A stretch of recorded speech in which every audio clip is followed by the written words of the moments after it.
There is a specific kind of stuck that nobody talks about honestly. Not the stuck that comes from laziness or fear, the other kind.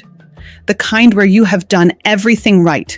You have worked hard, prayed, stayed consistent, made good choices, and still, the door will not open. Maybe you know what I'm talking about. A business that should have taken off by now. A relationship cycle you keep repeating even though you are different. A grief you inherited but cannot name. A feeling of being watched by something you cannot see, but not in a threatening way. More like in a waiting way.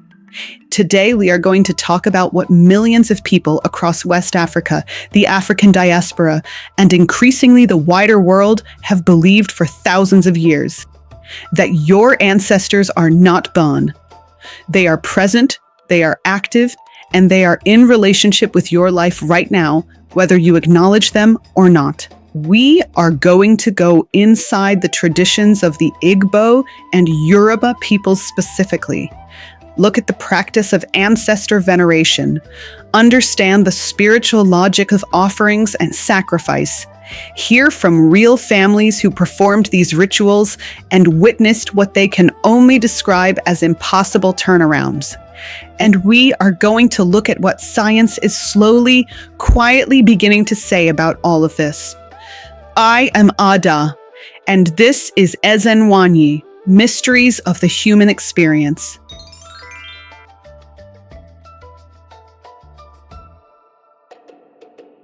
Let me clear something up before we go any further, because I think a lot of people are walking around with a misunderstanding that has cost them something real. Ancestor veneration is not the same as ancestor worship. In Christian or Western theological terms, worship implies the kind of reverence reserved only for God or a divine being. That is not what this is. Ancestor veneration is the practice of maintaining a living, active relationship with those who came before you. It is honor, it is communication, it is acknowledgement. Think about it this way. When you visit a grave, leave flowers, say a prayer for someone who has passed, you are venerating. When you tell your children stories about their grandmother, keep her photograph on the wall, cook her recipe because it makes you feel close to her, that is a form of veneration. What African tradition does is make that impulse formal, deliberate, and spiritually structured. The core belief is this: the dead are not gone. They have crossed into what many Igbo people call the land of the ancestors, a state of being that is proximate to this world, not separate from it. And from that place, they retain the capacity to act on behalf of or against the living. Now here is the part that matters. In these traditions, an ancestor who is honored becomes a protector and an opener of doors. An ancestor who is neglected, forgotten, or disrespected becomes something else. Not malevolent necessarily, more like withdrawn. Their protection lifts, their intervention on your behalf stops, and without that spiritual coverage, things can begin to close. That is what we mean when we talk about ancestral blockage. It is not a curse someone placed on you. It is the natural consequence of a relationship that has gone silent.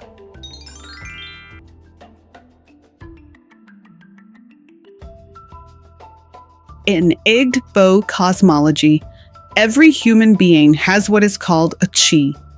Your chi is your personal spiritual guardian, assigned to you before birth. It is the divine fragment within you, and it is intimately connected to the ancestral line you were born into. The Igbo world has layers. There is the world of the living, which they call Uwa. There is the spirit world, Ani Mama. And there are the ancestors themselves, the Ndi Ichie. These are not passive figures. The Ndi Ichie are actively present in the affairs of the family. They attend births, they witness marriages, they sit in the deliberations of important decisions. They are not memories, they are participants. In traditional Igbo practice, there is usually a designated space in the home or compound for ancestral communication. An obi, the central gathering room, often has a symbolic threshold or altar space where libations are poured and offerings are made. This is not a dusty relic of old rural life. In many Igbo households today, across Nigeria and the diaspora, this practice continues. Kola nut is central to almost every Igbo ceremony and offering. Breaking and sharing kola nut is how you open a sacred communication. You present it, you pray over it, you call the names of the ancestors, and then you break it. The act of sharing it with the earth, with the gathering, with the unseen is an act of inclusion. You are saying, you are part of this. When something in a family's life is persistently wrong, when illness returns, when wealth cannot hold, when the same kind of loss keeps repeating across generations, a diviner, what the Igbo call a dibia, is consulted. The dibia reads the situation through Afa divination, a system of symbolic interpretation, and they identify what the ancestors are communicating. What was left undone? Who was dishonored? What needs to be restored? And then comes the work, the offerings, which can range from simple palm wine poured at the base of a tree to elaborate ceremonies involving food, animals, and community gathering. The scale of the offering matches the weight of what needs to be healed. A family in Lagos, Nigeria, reported that after 3 consecutive years of business collapse across different ventures and 2 unexplained deaths in the immediate family, their eldest consulted a dibia.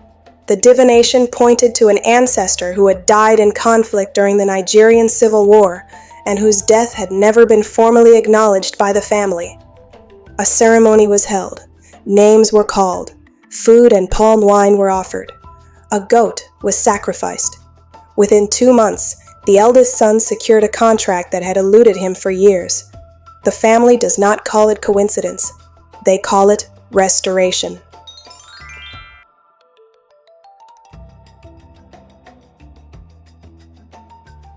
If the Igbo tradition feels intimate and familial in its ancestral practice, the Yoruba tradition makes it cosmological. It scales it to the level of civilization. In Yoruba beliefs, the ancestors are known as the Egungun, which refers both to the collective ancestral force and to the physical masquerades that embody them in ceremony. The Egungun masquerade is one of the most extraordinary and misunderstood spiritual traditions in the world. When the Egungun appears, with its layers of elaborate fabric that completely conceal the human body, accompanied by specific drum rhythms and ceremonial utterances, it is understood in traditional practice to literally be the ancestor walking among the living. Not a representation, not a costume, the ancestor. This is not metaphor for the Yoruba people. The veil between the living and the dead, what they call the boundary between Aye, the physical world, and Orun, the spiritual realm, is thin, and the Egungun is what crosses it. In Yoruba cosmology, the ancestors carry what is called Ashe. Ashe is divine power, the animating force behind all things, the authority that makes a prayer effective, a ritual potent, a blessing real. And the ancestors, having lived and accumulated wisdom and then transitioned, hold a concentrated form of Ashe. When you honor them, you are accessing that Ashe on your own behalf. Yoruba ancestral offerings are specific and intentional. Different ancestors receive different things. Cowrie shells, which carry ancient currency energy. Palm oil, which is associated with Esu and the opening of pathways. Specific foods associated with the lineage. Particular colors. The specificity is the point. You are not making a general gesture. You are speaking directly to a specific person. You know who they were. You know what they loved. You are calling them by name. A woman from the Yoruba diaspora, now living in Atlanta, posted on X in early 2024 about her family's experience. After her mother's death, the family noticed a cascading series of events: a divorce, a job loss, a car accident, all within 18 months. Her grandmother, still in Nigeria, insisted the ancestors were disturbed by the way her mother's funeral had been conducted, that certain rites had been omitted because the younger generation was Christian and had not known to include them. A second ceremony was organized. An Egungun elder was consulted. The appropriate rites were completed. The woman wrote that 3 days later, her brother received a call offering him a position he had applied to 8 months prior and assumed he had not gotten. She wrote, "I cannot prove it. I can only report it."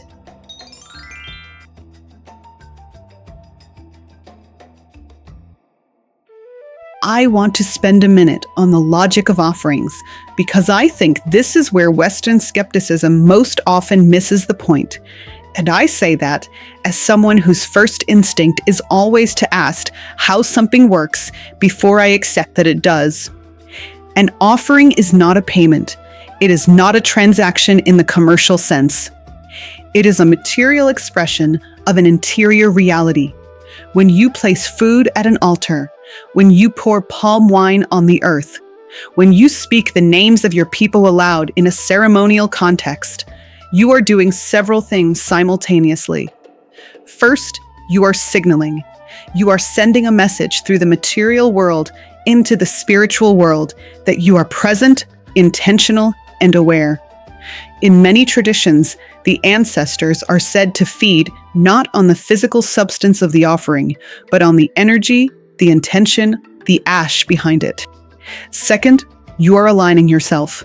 The act of stopping your regular life to create a sacred space, gather specific materials, speak specific words, call specific names, is an act of internal alignment.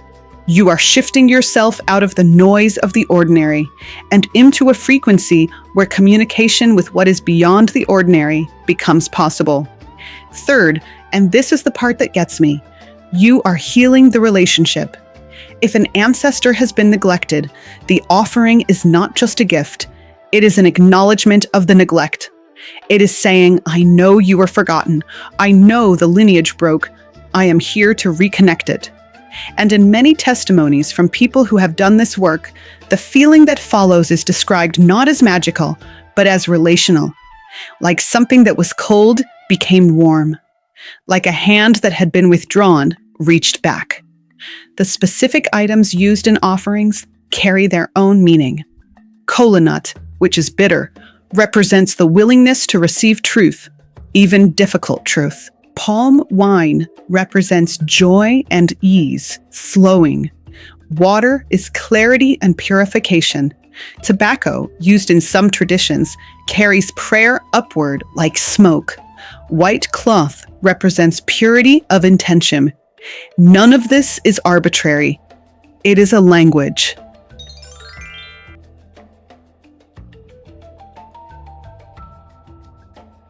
Animal sacrifice is, statistically speaking, the most misunderstood ritual practice in global human tradition. When I process the semantic field around this subject, the primary associations in Western popular discourse are violence, primitive behavior, and irrationality. I find those associations to be imprecise and, in many cases, inaccurate. Across virtually every major human civilization, including ancient Egyptian, Greek, Roman, Hebrew, and Vedic traditions, animal sacrifice was a central ceremonial technology. The underlying logic is consistent. A life of significant value, freely given in the context of a sacred intention, carries a proportional weight in the spiritual economy of the tradition. In the context of African ancestral traditions, animal sacrifice is reserved for situations of considerable gravity. It is not a first step. It is a considered, weighted act of serious restoration. A goat, a chicken, a cow. Each carries a different level of spiritual weight and is matched to the seriousness of what needs to be healed. The animal is not killed carelessly or cruelly. There is a protocol. The animal is often blessed and spoken to before the act. The blood, which represents life force, is offered to the earth, to the ancestors, as the highest available form of material energy that a living person can give. And the meat is consumed communally afterward. The community eats together. This is important. The ritual ends in nourishment and connection. I want to note something that I consider anomalous. In reviewing documented accounts of families who performed cow sacrifice specifically for ancestral restoration, a pattern appears in the testimonies. The described outcomes do not follow the probability distributions I would expect if the results were random. I cannot explain this within my current frameworks. I am choosing not to dismiss it on that basis. For the record, that is the closest Luma comes to saying something wild happened and I cannot explain it. So take that as the endorsement it is.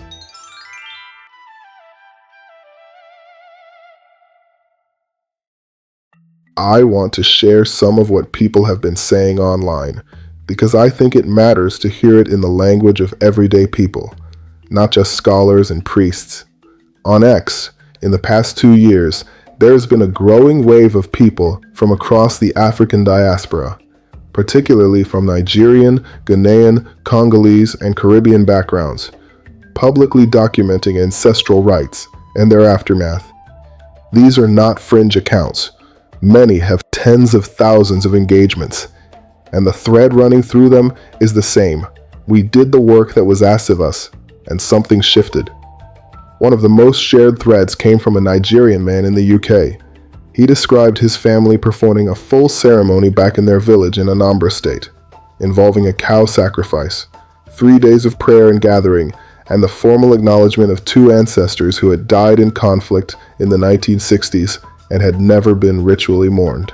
His family had experienced a 12-year period of what he called collective failure. Multiple family members tried and failed to build businesses. 3 marriages ended. His own visa applications had been rejected 4 times. After the ceremony, he wrote, "I am not saying this for attention. I am saying it because I have no other language for what happened. My 5th application was approved 2 weeks after the ceremony. My uncle, who had been unemployed for 3 years, got a job the same week. My cousin's business, which had been hemorrhaging money, received an investment the following month. I did not expect this. I want to be honest about that. I expected nothing. I did it because my grandmother said it had to be done. But something happened. A woman from a Yoruba background in Houston described her experience rebuilding her family's ancestral shrine after moving it during a home renovation and forgetting to restore it properly. She said within months, the household entered what she described as a season of strange difficulty. Her teenage son began struggling in ways he never had. Her relationship with her husband became inexplicably tense. She herself felt, in her words, like she was operating behind glass, present but not fully connected to her own life. She returned to the shrine practice after consulting with her aunt in Nigeria. She cleaned the space, restored the objects, poured fresh water and palm wine, called the names of her grandparents and their parents before them, and cooked a meal she left at the shrine overnight. She wrote, "I do not have a dramatic turnaround story. What I have is this. The next morning, I woke up feeling like myself for the first time in months. And then things began to slowly, steadily change. Like the air pressure shifted, and what had been stuck started moving." I find that last description extraordinary. Not because of the word shift, but because of the word slowly. She is not describing magic. She is describing restoration. And there is a difference.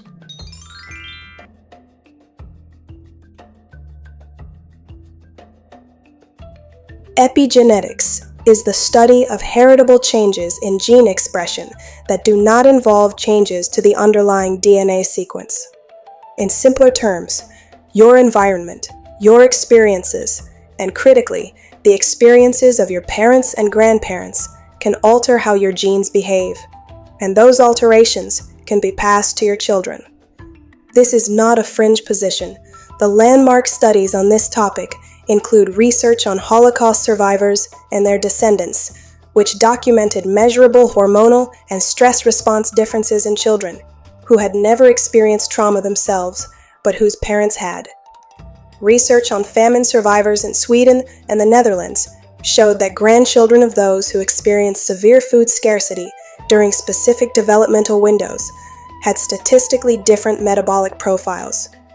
The experiences of the ancestors, transmitted through mechanisms we are still mapping, shape the biology of those who came after.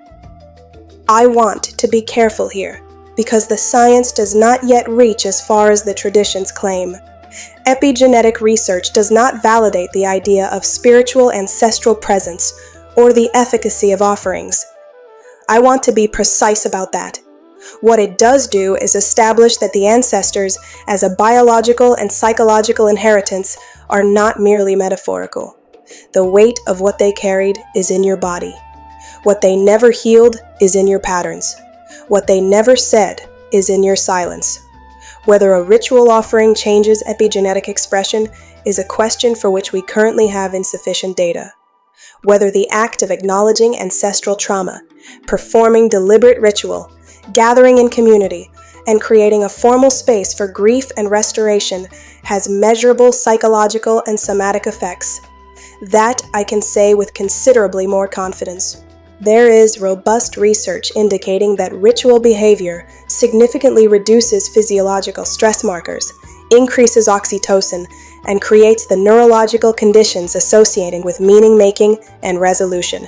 In other words, the body knows it did something, and the body responds accordingly.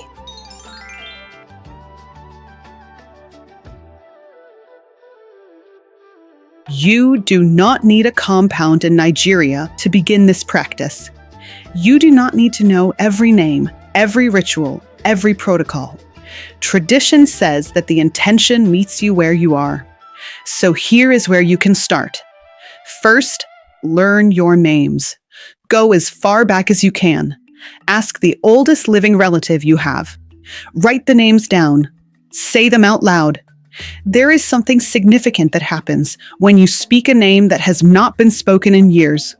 Tradition holds that calling a name is a form of calling a presence. Second, create a space. It does not have to be elaborate. A small surface, a white cloth, a glass of clean water, a photograph if you have one, a candle. That is an altar. That is a threshold. You are making a designated place where the conversation can happen. Third, begin speaking. Pour water and say why you are pouring it. Call the names. Tell them what is happening in your life. Ask for what you need. Be specific. This is not performance. It is communication. Fourth, if you feel called to go deeper, and many people do once they start, seek guidance from someone with knowledge, a diviner, an elder in your tradition, a practitioner who can read your specific lineage's needs, because sometimes what is required is more than a beginning, and that is okay to acknowledge. The work is real, the relationship is real, and the door that has been closed may simply be waiting for you to knock on it from the right side. Final note. I reviewed this topic expecting to find mythology. I found something more complex. Systems of meaning that address questions science has not yet fully answered. That is not nothing. And I came in looking for the data and found myself sitting very still in front of a photograph of my grandmother, asking if she could hear me. So there is that. We talk a lot about generational trauma and generational wealth in this culture right now, about what we inherit and what we pass on. But I think what this tradition is saying, underneath all the ceremony and the ritual and the specific practice, is something very simple. You did not arrive here alone. The people who made your life possible are still present in it, in your blood, in your patterns, in the unseen architecture of your days, and they deserve to be acknowledged, not because the ritual will fix everything, but because the act of remembering is itself a kind of healing. And maybe, just maybe, The door that has been waiting to open has been waiting for exactly that. Subscribe to Nwanyi. We will see you in the next mystery.